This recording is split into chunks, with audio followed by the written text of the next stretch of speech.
Thank you very much, Mayor. And good morning, council members. Just shout if you have any trouble with the connection. Unfortunately, I'm traveling safely, by the way, but I'm dealing with a series of power outages and internet outages. So we're going to try this over a cell phone. Now we thought today would be the right time to provide a bit of a look back on the city's COVID-19 recovery effort, as well as a look forward on where the city goes from here. But let me first introduce Ben Melson, who you can probably see on your screen. Ben has been with us here for since last summer. He's on loan from the Greater Houston Partnership. And let me just say that he's been an invaluable contributor to everything that we're going to talk about today, and he'll be around for the Q&A as well. Now, yesterday you received an interim report for the City of Houston's response to and recovery from COVID-19. Now, it includes a lot of information, I know, but it's not meant to be all inclusive. And if we put everything in, we'd need several volumes, I'm sure, to do that.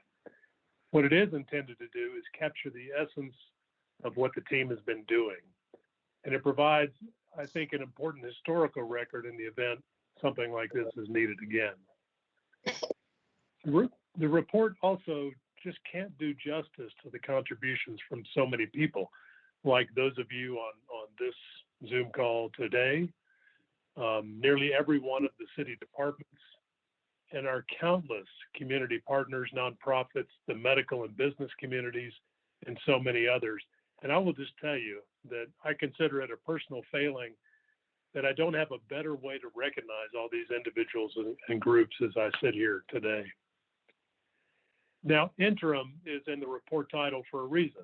The pandemic continues, and of course, the recovery work continues. The plan this morning is to give you a concise presentation touching on 4 elements: the current state of play of the virus in our community, and the mayor's already got us started on that, a short discussion of how we structured the recovery activities, highlighting some of the key programs of the last year, and finally do a bit of looking forward in terms of what we can expect. And all of that is a setup for some time we'll have at the end for any questions and hopefully answers that you'd like to cover. Now, in terms of the current state of play, let me just start with the daunting recognition that in the city of Houston, we've had over 175,000 confirmed cases and over 2,000 deaths. In fact, just last Saturday, the city recorded its 2,000th death. And you've seen the demographic breakdown of those deaths: greater than 54% Hispanic, about 21% Black, clearly disproportionate. Now, I know you all keep up with the daily statistics, so I'm not going to say very much here, but both in Houston and nationally, we've seen some impressive declines, and by that I mean improvements, in most of the metrics since the peak earlier this year. Now, critically for Houston, the daily hospitalization rate is down about 40% from our peak. But we are seeing, as the mayor indicated, we are seeing a slowdown in the rate of improvement, and we're going to have to keep a close eye on that. Our positivity rate seems to be pretty sticky around 13%, and you will all remember that at this point in time, we were hoping to be at about 5%. And we still have zip codes that are over 20%. And the mayor mentioned variants. We know the variants of COVID-19 are increasing in proportion in our community.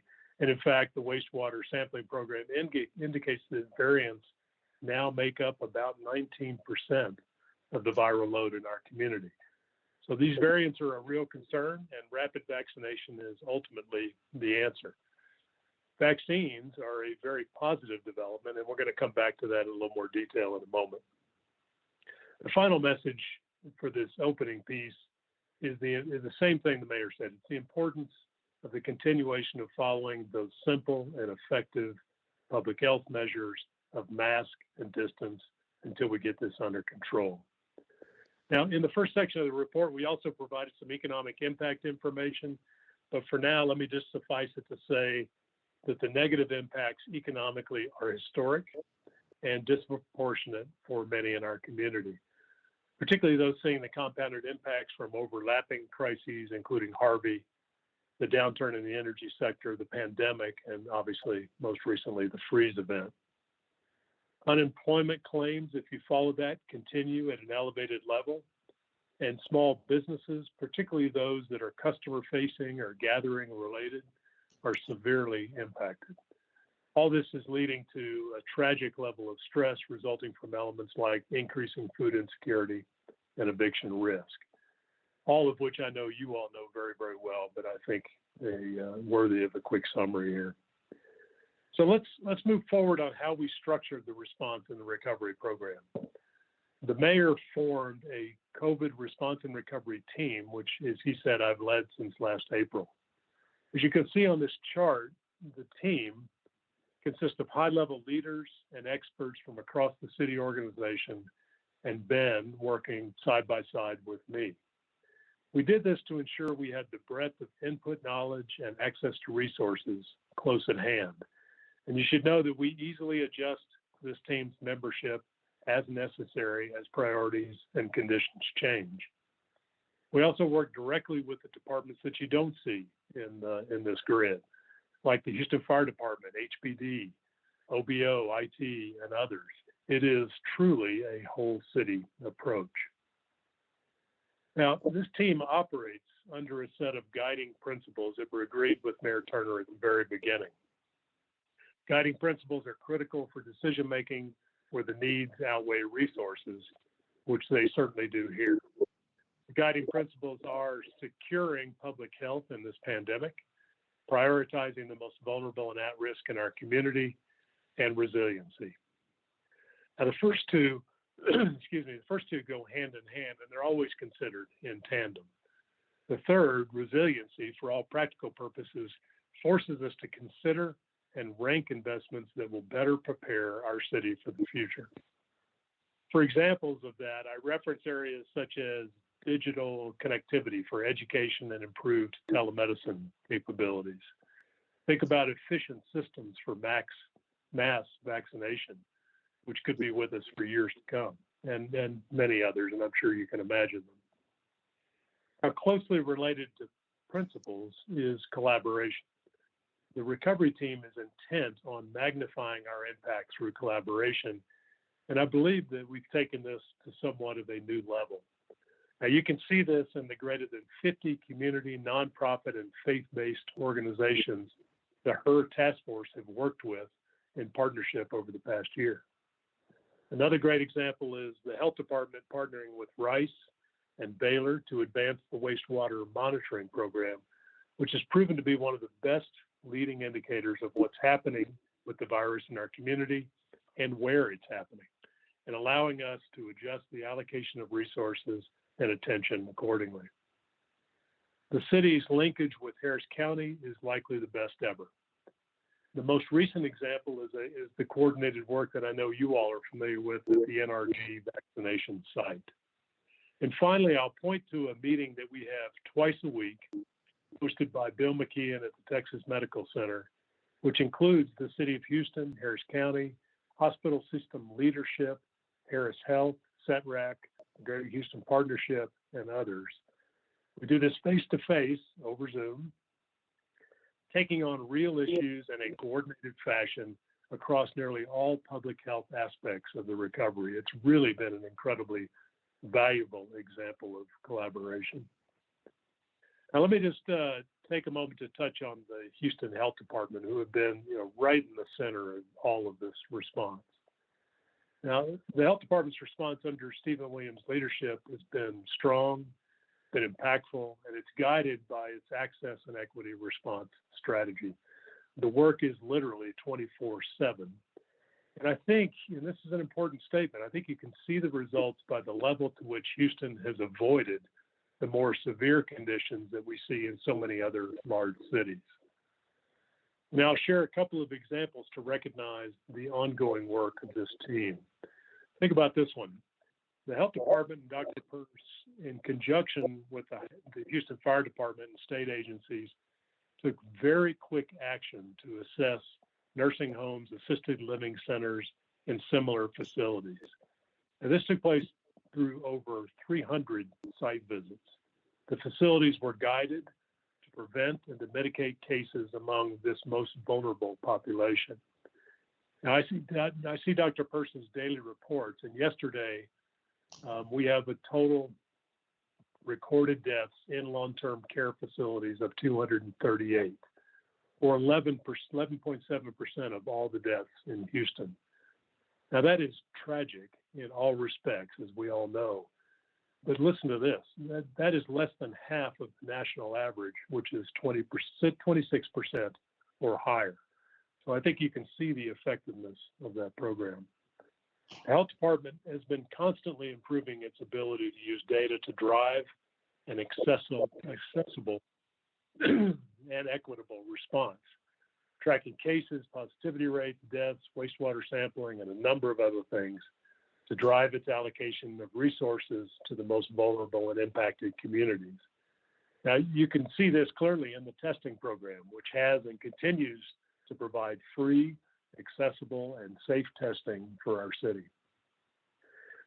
I know this week there are still 19 such sites run by the health department and its partners, as well as having mobile sites targeting vulnerable and high positivity rate areas, and in-home testing for homebound Houstonians. Really full coverage. Now, the department stood up a massive contact tracing unit with over 300 staff, investigating cases, providing advice, and notifying contacts of potential exposure. And I can, very proudly say, while achieving essentially 100% coverage of new cases. Now, this group also routinely connects people with basic needs, such as assistance with food, rent, housing, transportation, and other services. Let me just close for the health department by saying they are also leading the vaccination effort, and I'm going to come back to that in a minute. Another key element of the program is the Health Equity Response Task Force, formed by Mayor Turner in April of 2020.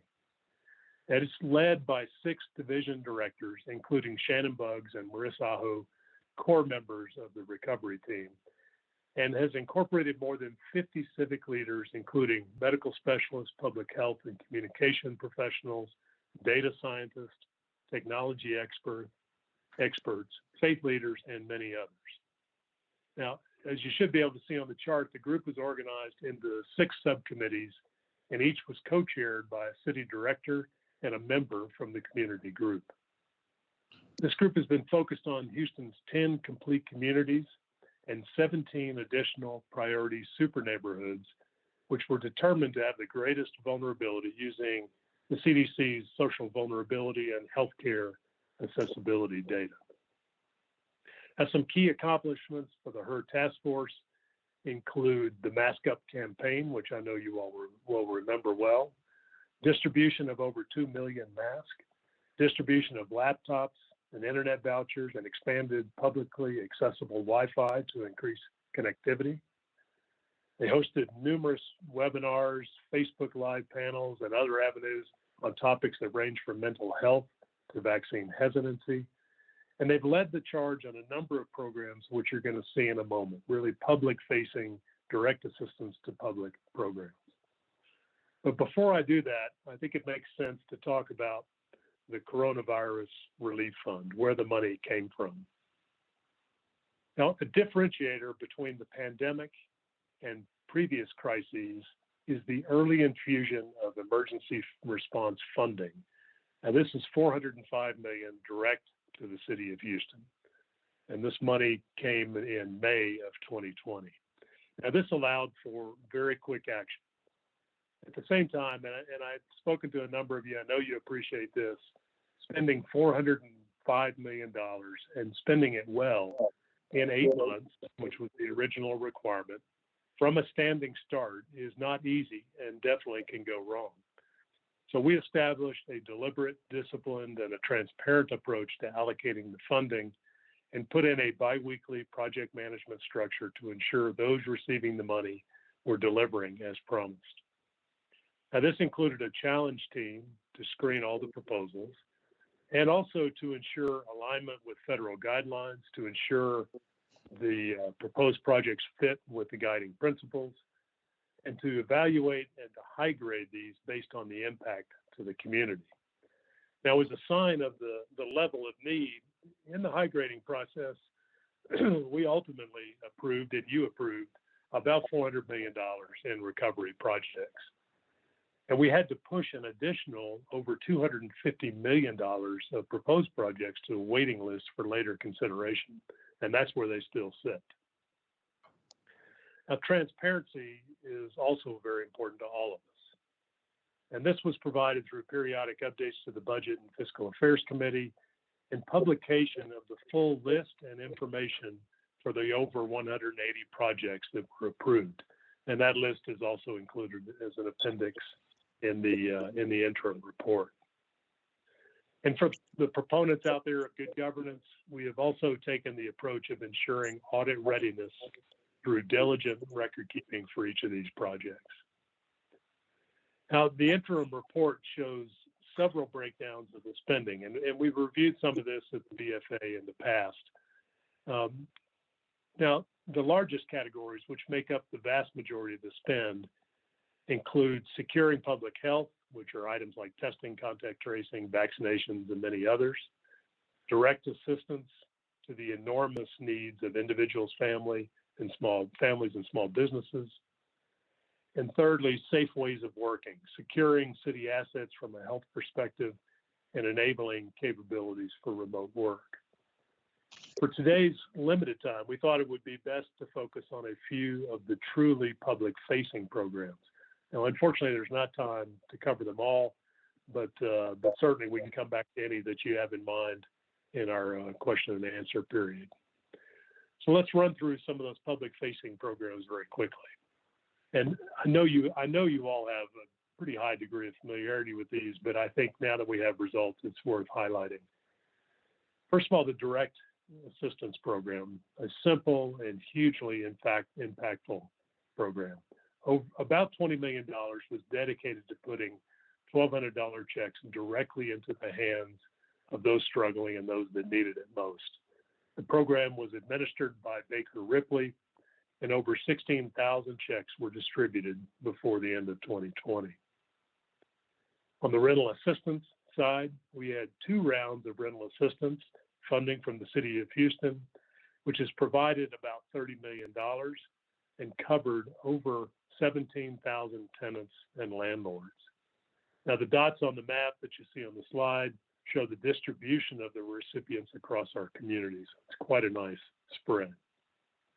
As an addendum to this story, utilizing the federal relief that was passed in December, the City of Houston and Harris County are now coordinating a 3rd round of rental relief with a total of an additional $159 million to be distributed by our partners, Baker Ripley and Catholic Charities. Now, the Small Business Grant Program. OBO created this program, which ultimately was funded with $35 million. The program helped 1,072 small businesses sustain their operations with an average grant amount of about $30,000. Recipients here included micro businesses and businesses that were not able to obtain other financial assistance from programs such as the PPP. Houston Eats is one of my favorites. I love the innovation of this program because it's one that took 2 negative situations and they were combined to make one big positive. So community restaurants, which were obviously struggling to survive, were paired with Houstonians needing meals due to food insecurity. 19 restaurants and catering companies participated, keeping their doors open and keeping their staff employed. In just under 8 weeks, these small businesses served over 218,000 meals paid for with relief funds to vulnerable Houstonians residing in neighborhoods disproportionately affected by COVID-19. We also had a child care facility assistance program. $3 million was dedicated to this in partnership with the Collaborative for Children. It allowed 854 children to receive child care tuition stipends and 114 child care centers located in the 22 super neighborhoods with rental relief assistance.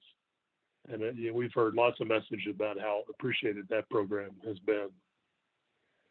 And let's talk about the CHEF program, and I'll tell you what that stands for. The COVID-19 Community Health Education Fellowship, or CHEF program, was initiated by Juliet of the Mayor's Office of Education in partnership with J.P. Morgan.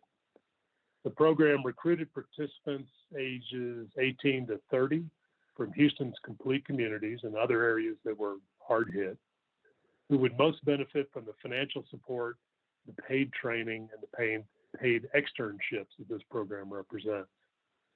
The fellows, the chefs, went through a 3-week training program and a contact tracer course where they earned community health worker and contact tracer certification. After certification, they participated in a 7-week paid externship on behalf of the city. And finally, let me just touch on art and culture. $5 million in relief funding was targeted to arts and culture programs hardest hit by the pandemic.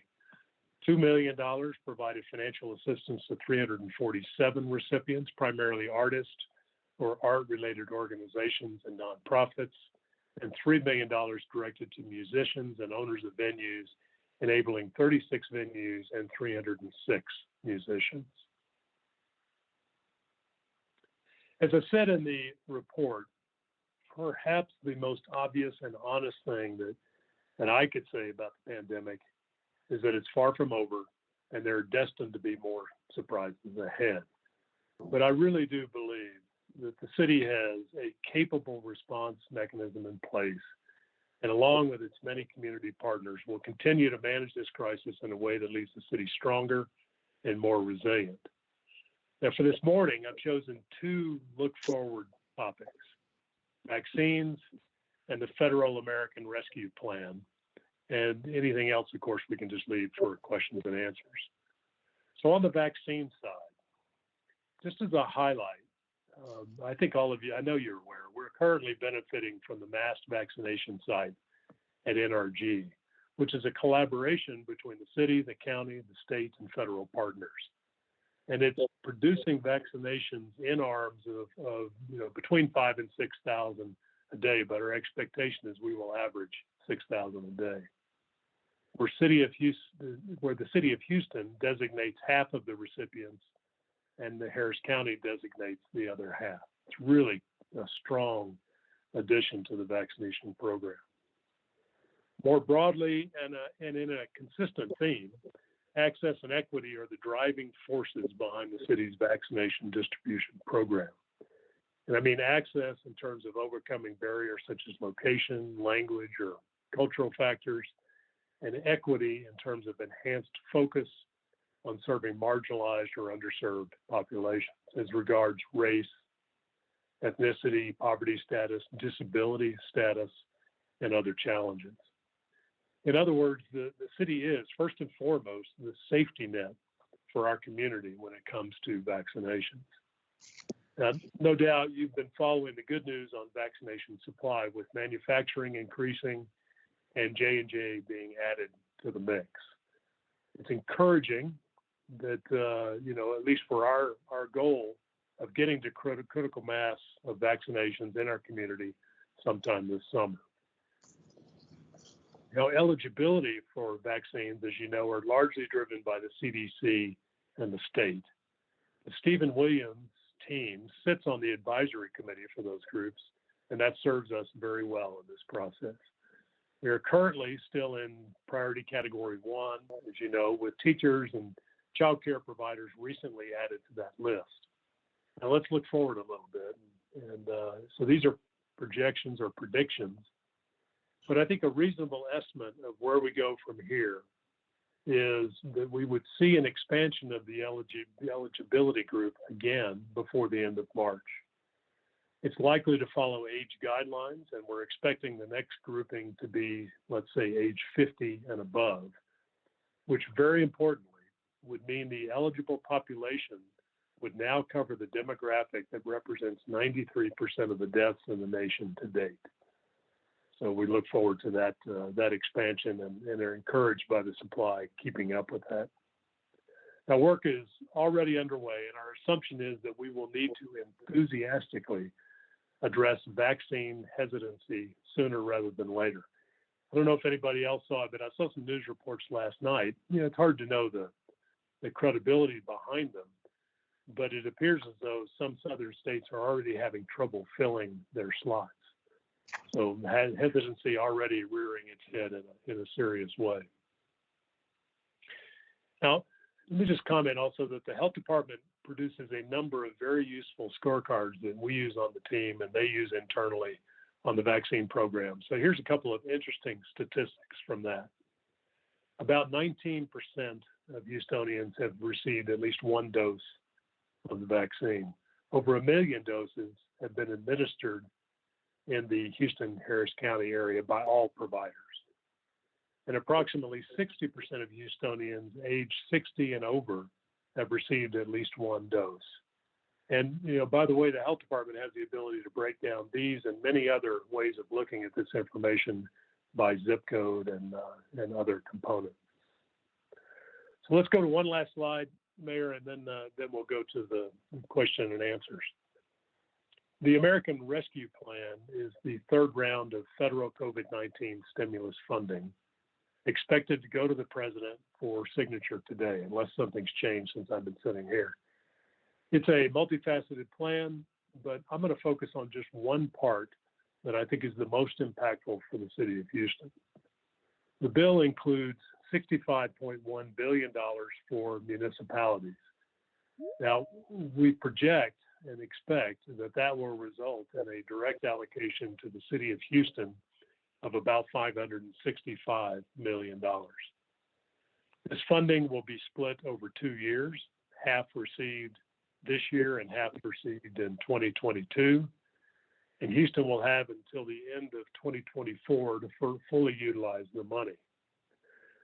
Now, the key question regarding eligible uses of those funds, I'll just caution that clarity on the guidelines for these programs tends to come over time. It's not always available immediately at the beginning, and we saw that with the CRF. But I will also say that we are very optimistic that the funds will be able to use to mitigate the City of Houston budget shortfalls resulting from COVID-19. As I'm sure you've discussed, and as the city heads into its next budgetary cycle, it's going to face what is probably the largest budgetary gap in history. The most recent estimates provided by the Finance Department indicate a minimum of 160 and perhaps up to a $200 million deficit for the general fund. Now, so you can see why this piece is so important, and I think you should take heart that we're optimistic that these funds will be able to use to fill that gap. Now, the funds from this pot of money that are not used for that purpose, filling the budget gaps, are expected to be available for public health and other pandemic priorities, very similar to what we did with the CRF.